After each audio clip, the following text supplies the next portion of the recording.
Welcome to Empowered Educator Podcast, your place for personalized professional learning to go. Join me as I discuss educational topics that empower educators to take control and ownership of their own professional learning. I'm your host, Mel Vandevort.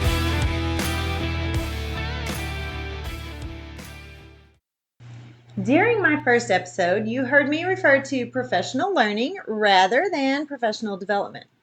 When you hear me refer to PPL, you will know that I'm referencing personalized professional learning.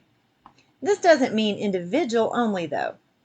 Connection and collaboration are important aspects. All right, so let's get started with today's episode. A few weeks ago, I posted a Twitter poll about what the first episode should be, and the winner was flipped learning. So today, I will be exploring the flipped learning platform for PPL. Right now, during this crazy COVID time, educators are overwhelmed and struggling to make sure that they are doing the best they can for students. Plans are made and then rearranged due to state or district changes. Adding the stress of ineffective PD while teachers are trying to figure out learning right now doesn't help. Professional learning should always be about increasing student achievement. Doing PD just for the sake of PD hours isn't very helpful. There are some really good group PPL sessions that are interactive and definitely worth the time of participating. And there are some other great methods as well. There has been an increase, I think, since COVID-19 in the flipped learning platform. It works well for students and it works just as well for adult learners too. For those of you who may not be 100% sure what flipped learning is, basically flipped learning is maximizing your learning during the actual learning time by doing some front loading of content beforehand. So this could be watching a video or a webinar, reading an article, or reading a chapter of a book for like a book study, or any other pre-learning activities. Then guess what? During the collaboration time, there's more time for collaboration and actual work instead of the traditional sit and get method. I've been doing a lot of front loading during my college courses because we're only seated for 4 sessions each semester. You may have also done this in some of your own college classes. Everything is done beforehand, everything else is done beforehand and on your own, so that when we meet for class, whether it's in person or on Zoom, we're able to really dig deep and do a lot of collaboration and really maximize the few short hours we have together as a group. It follows Bloom's taxonomy of remembering and understanding before class, applying and analyzing during class, and then evaluating and creating after class. There are benefits to using this model for adult learning. One is that we can build teacher capacity in a self-sustaining method. Professional learning should be sustainable in nature and not one-off learning. Another benefit is that there's less wasted time. Staff meetings take a lot of time and in my opinion should be learning opportunities rather than someone going over a laundry list of items that could be sent in an email. That being said, flipped learning is a great way to speed staff meetings along and then turn them into staff learning times. Sharing information for teachers beforehand gives teachers the chance to absorb and have questions ready to go. We're all educators. We can all read, at least I hope. When teachers are able to read an article, watch a video, or even listen to some of the amazing podcast episodes by technology and learning gurus, meetings can be transformed into work sessions in which teachers get to practice and collaborate rather than that traditional sit and get method. When teachers are working on classroom tasks during a meeting, they are not engaged, and this is wasting everyone's time. And I've been guilty of this myself. As a teacher, I would take something to do during a meeting so I could, and this is air quote, maximize my time. And when I became a principal, I didn't know any better and gave my teachers all the reasons in the world to work on other items. You know, that really irritated me at first to see my teachers getting stuff ready for their classrooms rather than paying attention to what I was saying. But I realized that I was the problem and that I did the same thing as a teacher and that I needed to change my meeting style to make it more interactive and worthwhile. Teachers are also just as diverse in their learning style as students. Flipped learning gives teachers a flexible learning modality in which they can learn what they need, how they need to, and at their own pace. Before and after school are not always optimal teaching times for all teachers. There's so much going on during both of these times. In the morning, there's triage and duties, and after school, many teachers are with students tutoring, coaching, or sponsoring clubs. Personalizing professional learning gives teachers a bit of control over their learning time and their content. One thing that is lacking in traditional professional development is collaboration, practice, and reflection time. Teachers need that metacognition time just like students do. And I'm one of those that have to learn it and then really process on my own, even if that means rereading or listening to something more than once. By getting all the pre-learning done before, there's more time for these missing pieces. Flipped learning doesn't just have to be for staff meetings, though. I love using Google Classroom. When I was in the classroom, I used it with my sixth graders. At that time, it was a fairly new tool, and I've learned so many more ways to use it since its conception.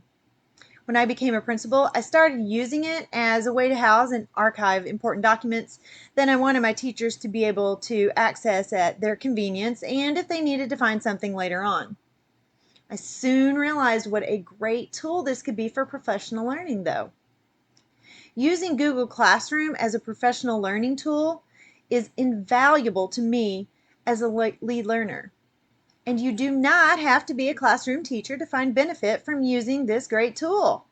Instead of making copies for a workshop that teachers have to keep up with and then make it back to their classroom with and then try to remember how to use them, they can be housed here and accessed later with directions and other information to make them more user-friendly.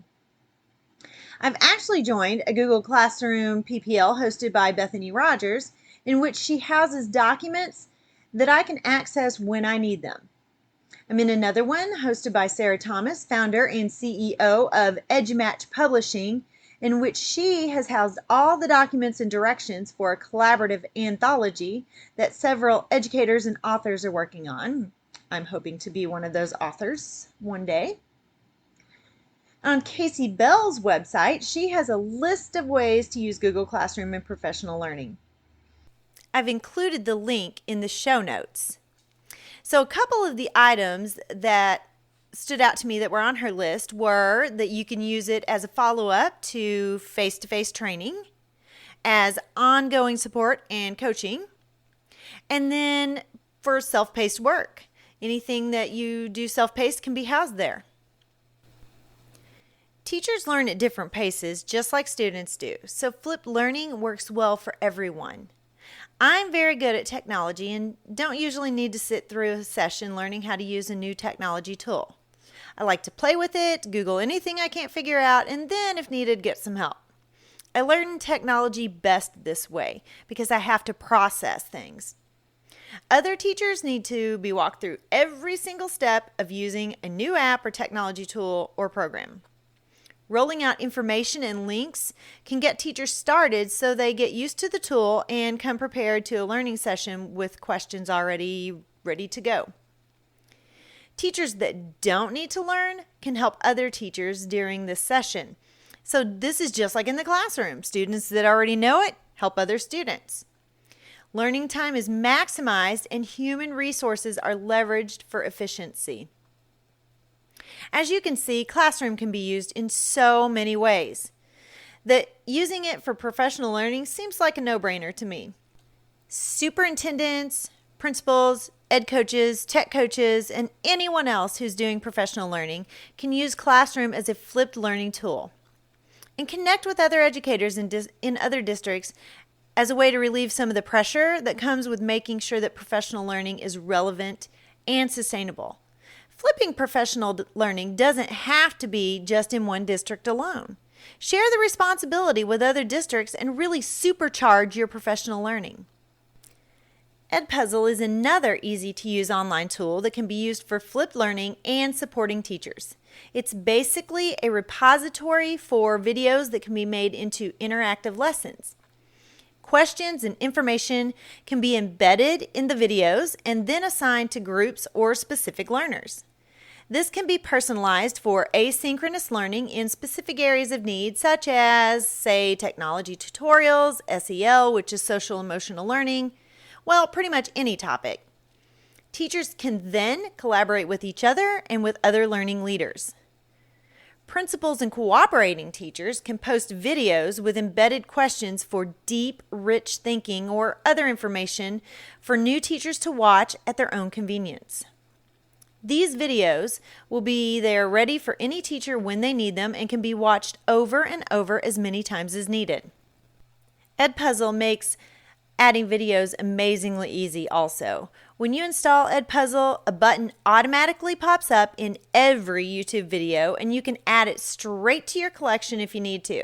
There's no copying and pasting links. Super quick and easy.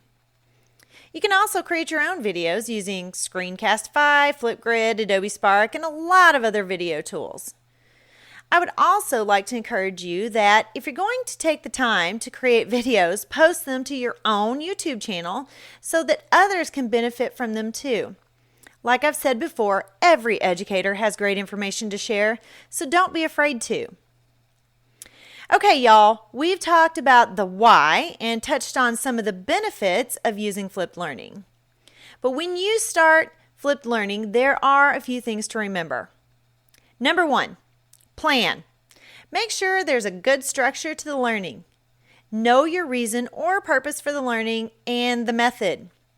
Set up your platforms such as Google Classroom or Edpuzzle so they're ready to go. There are likely to be some questions just about the platforms themselves, so let the learners have early access to them and have their questions ready to go. Number 2, utilize your people. Teachers can teach adults too, and they're pretty darn good at it. Every single teacher has a skill or knowledge they can share with others. Remember to let teachers connect and collaborate. Number 3, choose content wisely. Make sure that the content is useful and the learning is worthwhile. This goes back to that purpose for the learning. Number 4, diversify. There should be enough offerings that everyone has a way to learn that fits their needs and interests and sustains their learning. Number 5, monitor. No matter who the learning leader is, they should be monitoring the learning, getting feedback from the learners and adjusting as needed. Don't forget to follow up and close that feedback loop. And number 6, don't get discouraged. It is going to take a little while for all of the kinks to be worked out of this new way of professional learning. That is why that feedback from the users is so important. The more you do it, the more quickly it becomes normalized as a PPL method. Flipped learning for adults should be an exciting and innovative way to invest in your learning and increase student achievement. Give it a shot. Everything is different this year anyway. Why not flip that professional learning as well?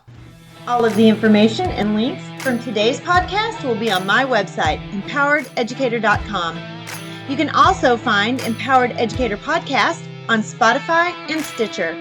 And remember, professional learning should be sustainable, applicable, active, and targeted. So power up for personalized professional learning to go.